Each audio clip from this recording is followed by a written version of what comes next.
Welcome back to the Sounds Like Freedom podcast, the show about making our thoughts sound like Jesus's so they sound like freedom, where I, your host, Deborah Henne, bring you guests with real stories of hope and hard-earned wisdom to inspire you to contend in faith for God's breakthrough freedom in your life. So grab your buds or your phones and a seat or a mop and get ready because it's about to start.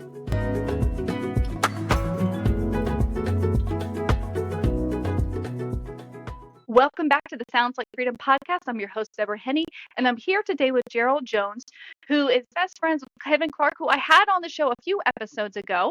And today I am honored to have Gerald Jones.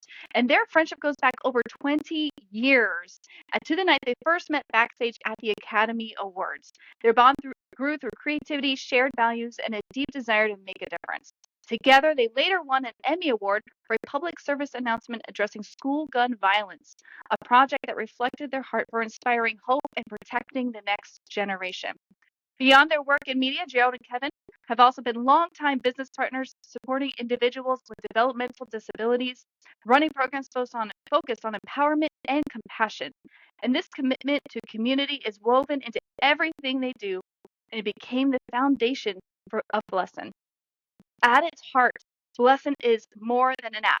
It's a movement, a space where users can share uplifting videos, connect with others who believe in goodness, and replace that endless doom scrolling with faith scrolling. Gerald and Kevin believe that positive scrolling has the power to change hearts, strengthen communities, and remind people that light always wins over darkness. Welcome, Gerald. Thank you. Thanks so much for having me. I was jealous when Kevin got on here before me, so now it's my turn. I am so excited to have you. So going back to the original school announcement with me, or the work that you did with the school gun violence and protecting the next generation, that just really stuck out to me from the bio this time around. Can you talk to me about the story going into that and what led into that? Yeah, during the time and even now, you hear all these news stories about gun violence, and I have kids myself, Kevin has kids. So it was on our mind because I had a kid in high school, and it was terrifying, just thinking, it's not very likely, but it's always going to be in the back of your mind, like, is my kid okay in any situation? So we recently saw a news story about there was a gun violence. I don't remember what state it was at the time. And then we decided, me and Kevin have been working in production for a long time. We work at the Academy Awards. We know we have a lot of production equipment. So we thought, let's just shoot something to try to make a difference. We weren't trying to make money. We weren't trying to do anything except make a difference and raise awareness for what's going on and speak to the youth. The funny thing is, we shot this thing in one day. It took maybe a day of pre-production where we got everything together and just planned out where we were going to shoot. I used my nephew as the actor in it, my niece as an actress. The local school, we shot part of it over there. We didn't even get permission, so and then we shot it in one day. It was amazing. So we weren't expecting it to be as big as it was when we shot it. We just wanted to send a message, and by grace of God, we were nominated and actually won an Emmy Award for it. That is amazing. Congratulations. Oh, thank you. And when you say shoot in one day, I mean, my husband does a bit more video work than I do, actually. And just seeing the work that goes into making a short little clip is amazing. So I kind of want you to talk about that just a little bit so people get in their minds what an amazing feat that is. Oh, yeah. I mean, it took a lot of thought. And because we had experience, we kind of knew what to do. So we used my house as one location. So we all shot it very local. So we didn't have to go traveling around. And it was a very small crew. It was me and Kevin and two actors. That was it. My nephew and my niece, two actors. So we shot it local. We shot part of it in my home. We shot it at the school that's my kids go to.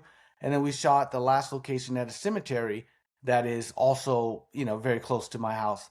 So we shot it all one day, got our props in one day, and it ended up being, the entire PSA is 1 minute long, but it did take the entire day. But it was fun. The thing about it, it was so much fun doing it and working with people who were excited to be in it that it didn't feel like work. Plus our message was so important to us that we just wanted to get it done. So it was a really fun experience. That's amazing. So now let's go into your story a little bit and your journey in finding Christ and learning to walk in the ways of Jesus. Well, I grew up in the church. So I went to Christian school at the same Christian school that my mother went to, and all my cousins and my aunts. So this was like ingrained from the The beginning. family school. It is. I couldn't get away with anything down there. Before I would get home, there'd be a phone call, and they'd call me by my nickname, which I won't say on here. They would call and say, "You know who got in trouble today, or you know who didn't eat his lunch today, or you know who was doing this."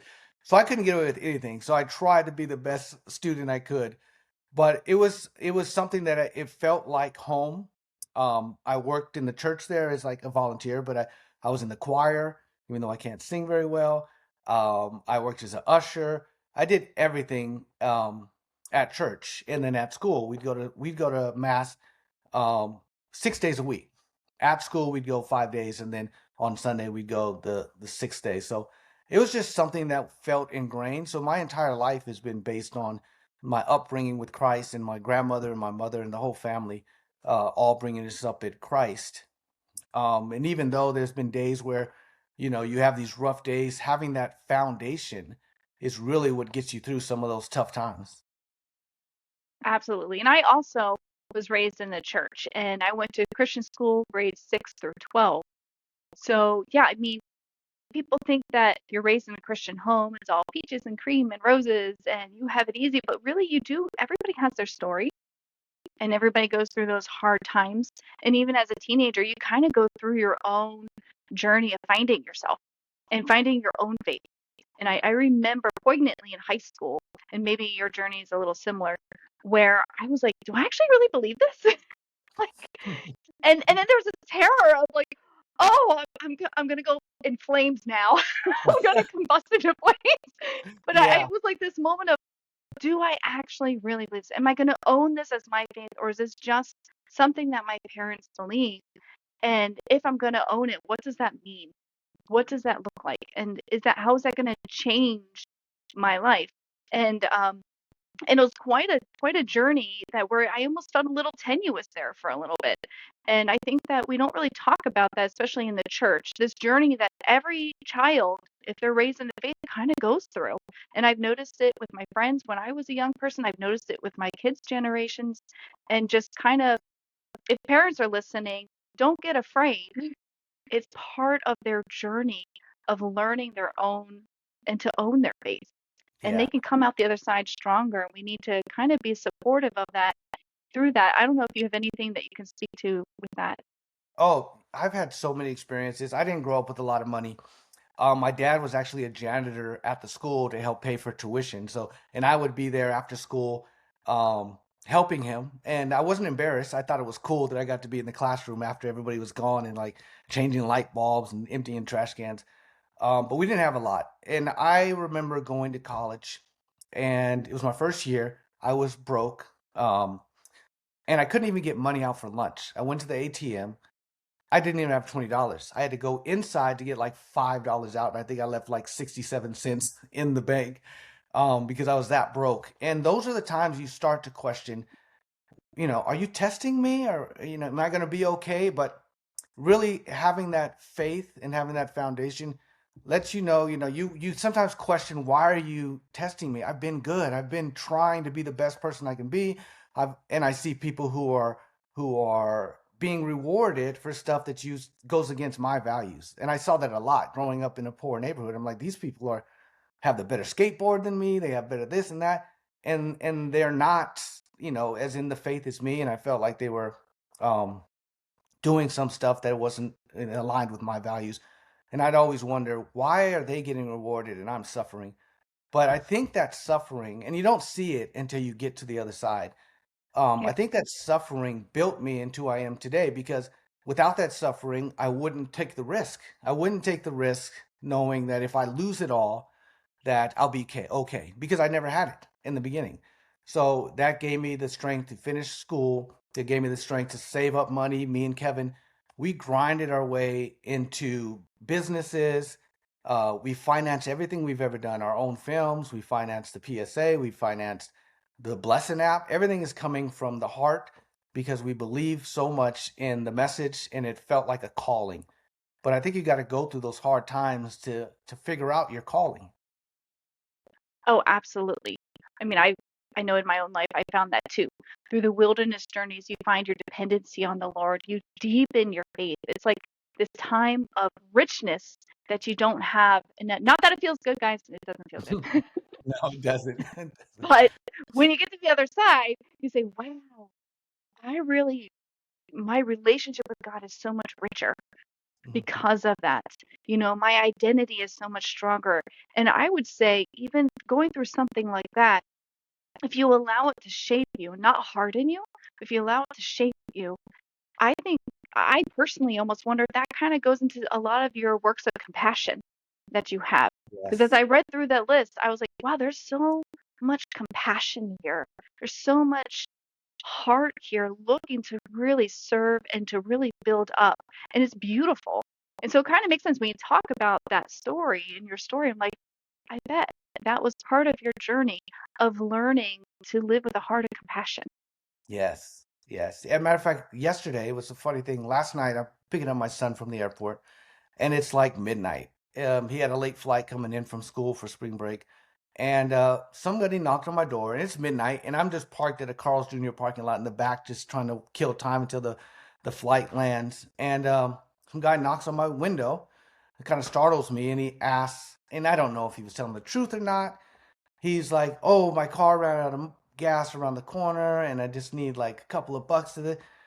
So I looked at my wallet. I had $4. That's all I had because I usually don't carry cash. I gave it to him. In my mind, you start to think, is this guy scamming me? But $4, I didn't want to take the risk of if he actually was desperate for the money and he needed gas.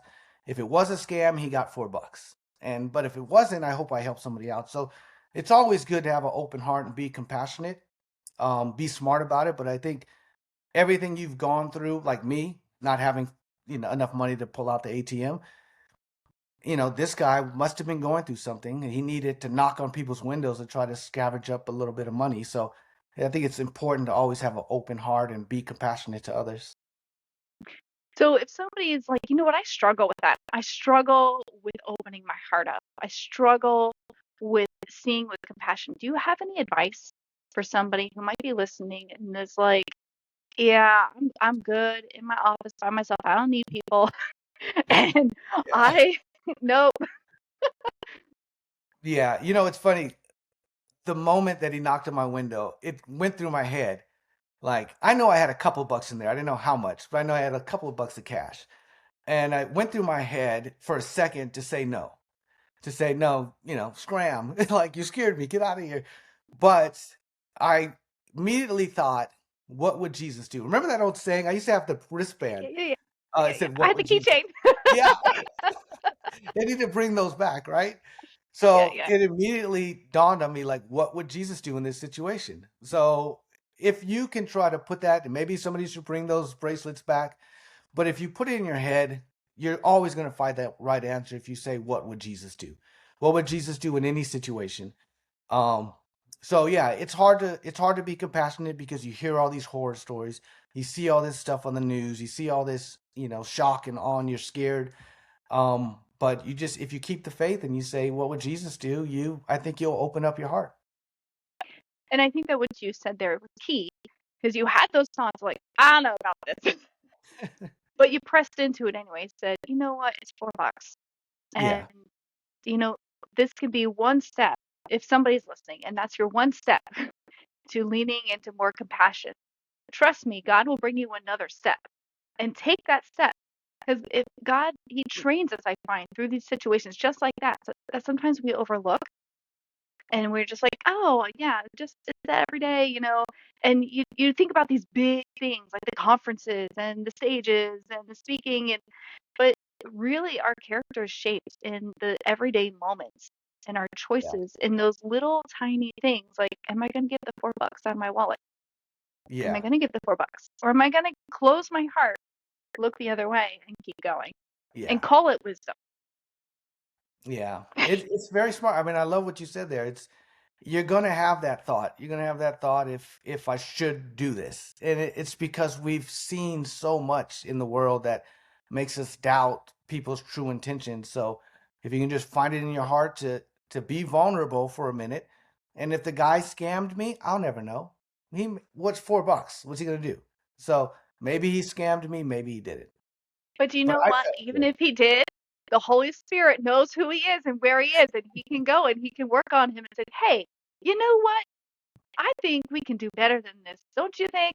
And he Yeah, can lead him into truth through that. I mean, God works in all kinds of ways.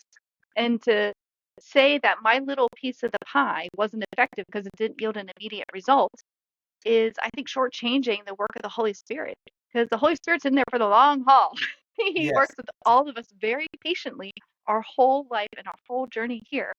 So just as he works with me and you, he's working with that guy on the street to yes, take him to the next step. And maybe that $4 was one step in the Holy Spirit getting his heart and saying, hey, what about that? What about that kindness? What about that compassion? I mean, we're the hands and feet of Christ. And I think sometimes we forget that because we get so bogged down in momming it up or dadding it up and going to work and paying the bills and cleaning the floors and, whatever, all the other things that we do in the day that take yes, up our day.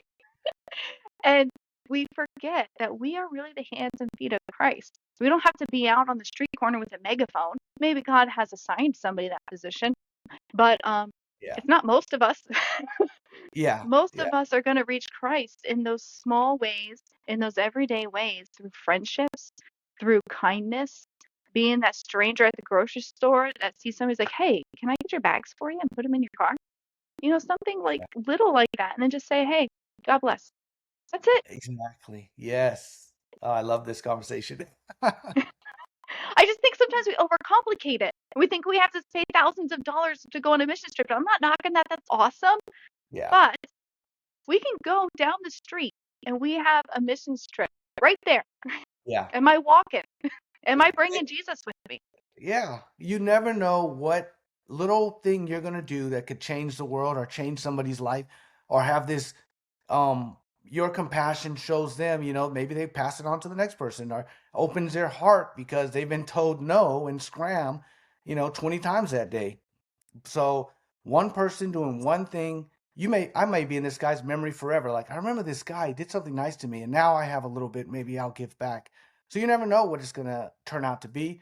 And if it doesn't cost you much and it doesn't hurt you, do it. You're gonna feel good. You're gonna feel the spirit in you. It's gonna fill you up, and you're gonna be smiling, thinking, I think I did all right. I think I did, the right thing today. Absolutely. And just even what you said there, you're going to feel filled up. Guys, when we do what God has called us to do, that's like spiritual food. It's like Yeah. food for our spirits. We go out, and there are some things we are all called to do, right? We're all called to share the message of hope. We're all called to share the message of Christ. And we're all called to discipleship in some way that it looks, some way, shape, or form. All believers. And outside of that, we all have our giftings and we all have the way it might look in our lives.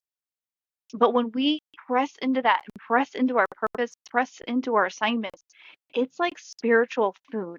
And I'm sure you've seen that. I mean, just hearing the favor that you and Kevin have had in your ventures, going to the Academy Awards, winning an Emmy, like you've really been pressing into your purpose. I would love to hear your story and how did you land at the Academy Awards and how did you I mean, we heard the story of the Emmy, but how did you even get into these circles to begin with? Oh, this is funny too. This is another like you won't believe it type of story. So, um, I applied to this school program, and they only allow you in once a year, and I didn't get in, and I was bummed out. And that's another thing that called into question, like why? I've worked so hard. I have a son, and I'm trying to get this money, and I'm trying to get my career started, and so I had a year to reapply. And during that year, I wrote a letter to a dance choreographer named Debbie Allen, asking her for an internship. Since I had a year to kill, let me get an internship. So I sent her a letter. And this is back in the day where it was actually a letter. So Yeah, It was, an I mean, actual email letter was there. I'm not that old, with but the I licked still, envelope, the yeah. stamp on it. Well, I figured that if it was an email, it's spam, and she'd never see it. So I sent her a letter to her dance studio, not even to her production company, to her dance studio, and she called me. Well, not her, but her assistant called me and said, Debbie Allen wants to meet you. I'm like, okay, I'll be there. So I go down there and meet Debbie Allen. She asked me to internship. She can't pay me. I'm like, that's fine. She offered me free dance lessons. I turned them down. I should have took them, but Oh, I should have took them. But so I worked for her for probably 6 to 8 months, and the Academy Awards was coming up. And she said, "Hey, do you want to work at the Academy Awards?" I used to choreographer. Can't talk right now. Um, and if they're hiring, if you want me to, I can get you in. So that's how I got in. I got in through her, and it all started with me taking a risk and sending somebody a letter, not knowing if they'd say no, not knowing if they'd even read it, and to invest 8 months out of my life for free, hoping that I would learn it. But it led me to the Academy Awards, and backstage I met Kevin, who me and him became best friends like over 20 years ago. We've been friends for over 20 years, and which led us into this journey from starting our businesses, doing some films, and now doing Blessing. So it was like all these crazy steps when you think the world is coming to an end, like it can't get any worse. I didn't get into this program. I got to wait an entire year to reapply. Those that little fork in the road put me down a path that led us to creating this, Christian social media app. There wouldn't be Blessing without all these hard times and these risks that I took. so a disappointment turned into God's open door Yes. because you took a risk. Yes. So God And I provided the tell my kids opportunity that. and you had to take the step. Yeah, I tell And my then kids all the time, it doesn't hurt to ask. You get rejected, Mhm, you'll get used to it. But if you don't ask, you're not getting anything. And right. chances are she could have thrown that away. But I was like, what's that? What's the harm? I'm going to send her a letter. And she said, come on down. I want to meet you. So, It's amazing because maybe they say no. Okay, I'm just where I am anyway. Okay, no big deal. But if yeah. they say yes, look at all the doors it open. Taking that big step with a prayer and like, okay, Yes. God, if you could have this open door for me, I'll go through it. And what an adventure. So let's talk about Blessin. You have a website, blessin.com, which we will put up on the video. But for those listening, it's just the word blessed with the letter N and then .com. So can you tell us more about this project? Yes. So Blessing is, I mean, there's the website, blessing.com, Blessn. It's also an app, and also it's in the App Store, on the Apple App Store, and on the Google Play App Store. So it's a Christian social media. So it's, if you're similar with any other social media websites, or applications like TikTok or Instagram, or some Vine, or some of the older ones out there. It's very similar, short form videos, but ours is, it's what makes us different is the intent of Blessing. Blessing is non-divisive, it's Christian based, and it's all uplifting content. We don't want anybody fighting. We don't want to see any shock, where other platforms reward like that shock value, that doom and gloom. So we call it faith scrolling over doom scrolling. Because what I've noticed, and I think a lot of people have noticed this, is when you are on social media, and let's say you're about to go to bed, you're scrolling through social media, and you're seeing somebody get hit by a car, or something happening that's violent, or somebody getting hurt, or people showing off stuff that you don't even want to see. Next thing you know, right? Next thing you know, you're going to bed in like with some anxiety or in a bad mood. So we created Blessing to give people like a cleanse from what they see on other social media platforms.